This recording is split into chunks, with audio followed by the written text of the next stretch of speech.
my God!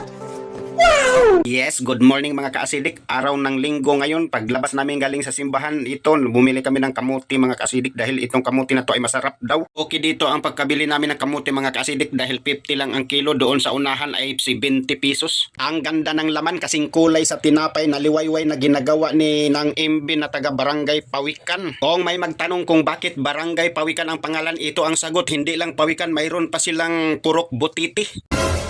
Ito na mga kaasidik ating tingnan dahil niluto na ng asawa ko ito. Napakasarap ng kulay, purple. Tikman natin to mga kaasidik dahil ang sabi ng asawa ko kapag ganito daw ang kulay ay masarap daw. Ay kung hindi nyo alam mga kaasidik, noong kami ay bata pa sa sobrang hirap namin ay ito lang ang aming kinakain at yung inuulam namin ay kamuti din. Talbos ng kamuti. Minsan ay nilagyan namin ng suka at aming kinikilaw at minsan din ay aming ginugulay. At ngayon mga kaasidik kahit kami ay mahirap pero mayroon namang kunting pira kaya ang inuulam ko nito ay humbang baboy na. Ito pinapakita ko lang mga kaasidik dahil ako ay nasa sarapan nito. Bihira lang naman ako kumain ng baboy mga kaasidik lalo na kung Martes at Biyernes. Ay dahil ang paborito kong ulam ay talagang gulay lalo na alugbati at kalamunggay. At ang kulay nitong kamuti mga kaasidik naalala ko tuloy noong ako'y nagluluto pa ng ice cream at binibenta ko dahil lagi akong nagluluto ng ice cream na flavor ube. At baka naalala pa ako ng aking mga customer na doon pa ako nakatira sa Liloan, Cebu. Ako yung suki nyo na may-ari ng 3 ice cream na ang pangalan ay Power Ice Cream. At balik-balikan natin yung topic natin sa kamuti mga kaasidik. Ikaw ba ay kakain ito? Ay kasi yung iba naririnig ko na hindi daw sila kakain ng kamuti dahil takot sila na mag-alboroto ang kanilang tummy.